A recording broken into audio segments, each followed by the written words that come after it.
It has been a crazy week, and depending on what news you're digesting, you may have think Bitcoin just jumped off a cliff because we had about a 5% correction, or you might be sitting like me going, this is great consolidation, finally into something that I can buy and hold and ignore the noise.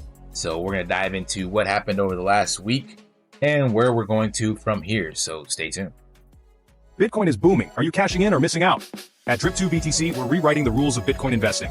Earn up to 30% ROI on your deposits, unlock incredible Bitcoin discounts, and transform credit into up to 3,000% APR growth. No hassle, just real results. Don't wait, your future is one deposit away. Drip2BTC.com. Invest smart today. Hey guys, welcome back. Drip Coach here with Drip and Farm for Poverty, where we don't trust, we verify, and operate with integrity and transparency. So over the last week, we have seen some volatility, and I wouldn't call that extreme volatility, even though that's what I was seeing in some of the other headline clips, just because we dropped from this 112 to like the 106, 107 range. But like I said, that's less than 10%. It's closer to like 5%. Like that's a drop in the bucket for Bitcoin, and we've already started climbing back, meeting that 110 resistance level. But what's just amazing to me to see is just how we're kind of decoupling from all this noise. So if you go back to last week, you had Trump making a statement, a threat, that if iPhones are not made in the US, they'll face 25% tariff. Like, I swear to me, he just says some stuff just to see what the markets will do or just see how people will react. Like, this isn't even viable. There is no way to get iPhones made in the US, even by the next presidency. Like, there is so much that goes into manufacturing that China has just a head start on. And I think I saw a clip with Tim Cook talking about that it's not about the labor. The labor is actually around the same price. It's about the expertise and tooling. So they just have so many experts to be able to do this level of engineering, tooling, tech that we just don't have here. So there's no way to just, I'm going to spin up an iPhone factory and we're going to start making them locally. Like, it's not going to happen. But you see these statements, and then that caused the markets to drop. And then this, on top of that, was President Trump recommended 50% tariff on the EU starting June 1st. And then Bitcoin jumped. It was scaling up pretty good, hitting that 112 level. I think it was like 111.9, maybe 112 exactly. I can't remember, depending on what charts or centralized exchange or DEX you're reading the information from. But immediately after that was announced, it starts to just drop back off. And again, I think he just does that on purpose. But we're already seeing climbing back out of that. So from the 107, 106, we're back to that right below 110. And there's been some more positive news. Bitcoin volume through spot ETFs. Besant saying that the stablecoin bill will pass. Saylor just buying more regardless of the price. I only buy Bitcoin with money I can't afford to lose. And then Trump pausing the tariffs on the EU. EU saying they're going to move quickly to make a trade deal. Bitcoin reclaiming 110. Saylor buying more. So it's just all noise is really all I want to summarize in this video, because again, using the Raoul Pal don't fuck this up thesis, the 80-20 rule, if you have the bulk of your bag in Bitcoin, then yeah, you may not hit 20, 30, 1000x this cycle, but you'll probably be feeling much like me, which is like, this is great. Because that means you were buying last year in the 60, 70, 80K range.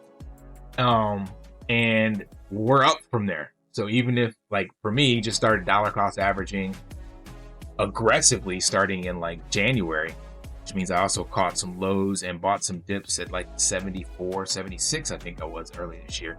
And because understanding Bitcoin and where it's going and how all this adoption is taking place, yeah, it's easier to weather the volatility because you know what to expect. Now, my actual portfolio isn't like I want it to be with that 80-20 rule, because I had alts from the previous cycle and I'm waiting for those to pump so I can roll out of those. But if you had this, remember this is the portfolio with 50% Bitcoin, 30% Solana, 10% Sui, 5 with Doge, 5 with Smoking Chicken Fish. And this shows you how Bitcoin right now is just outperforming that. The all-time profit for pure Bitcoin is right at 20%. And for this altcoin strategy, it's sitting at 10 to 11%. So it's doing half as well.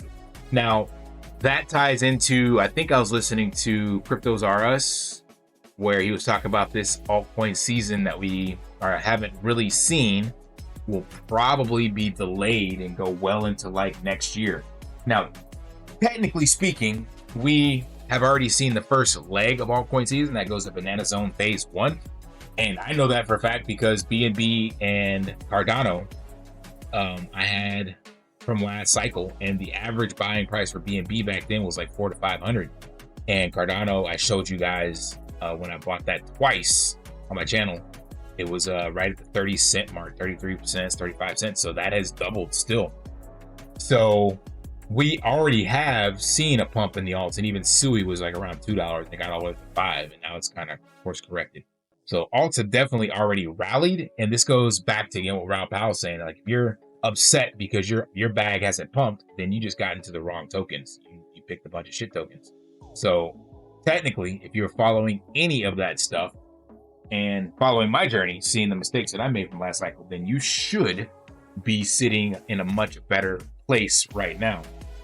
Granted, you may not be sitting on 10, 20, 30 X's, and there might be some of you degens out there that found some of those gems, but I have not been successful with that, so that's why I have chosen not to take that route. So me personally, this is the strategy that I'm going to continue rolling forward, and I don't actually plan on selling Bitcoin, as I showed you guys using Ledin and Morpho, because I just do not trust myself to go back in with the same amount. So say you buy in with Bitcoin right now at the 100K range and you sell out at the top at 200K, 250, whatever, and you make those profits. Well, chances are, let's go aggressive, you sold out from 100K to 250K.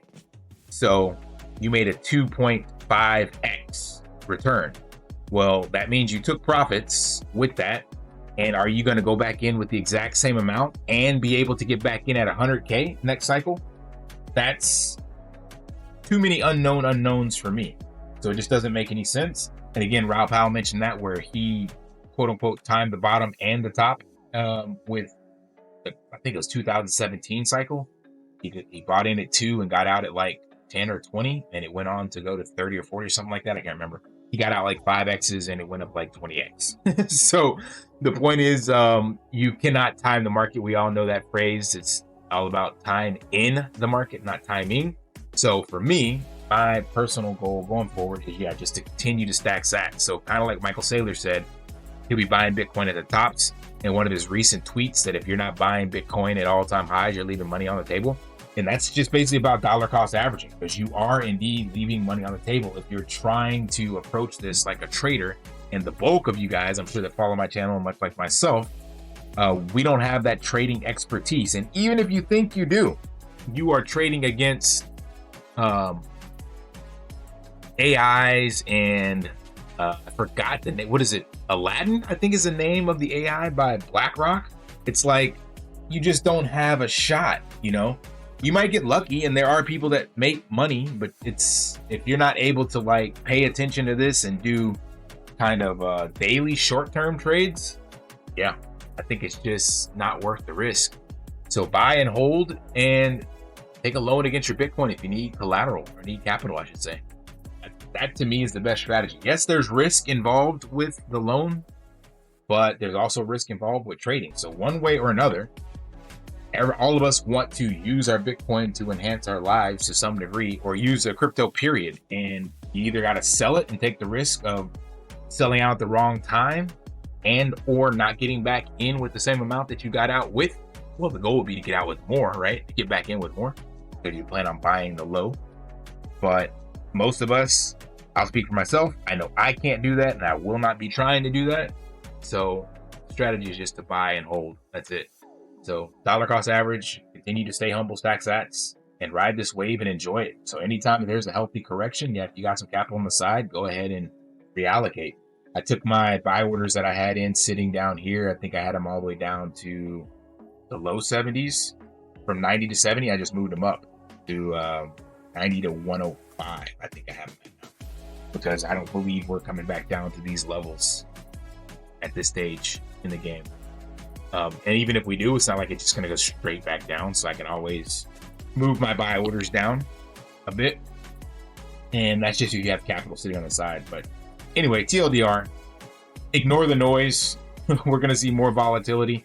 Stay humble, stack sats, and look at all these healthy corrections that we're getting back in Bitcoin. And also keep an eye out for alt season. I do believe it is still coming. I just think it's going to be slightly delayed due to what we're seeing right now with Bitcoin dominance and the fear and greed index. I think we will see the second phase of the banana zone kicking in the end of third quarter versus beginning of third quarter, maybe early into first quarter next year. Like, you could literally be kicked out that far.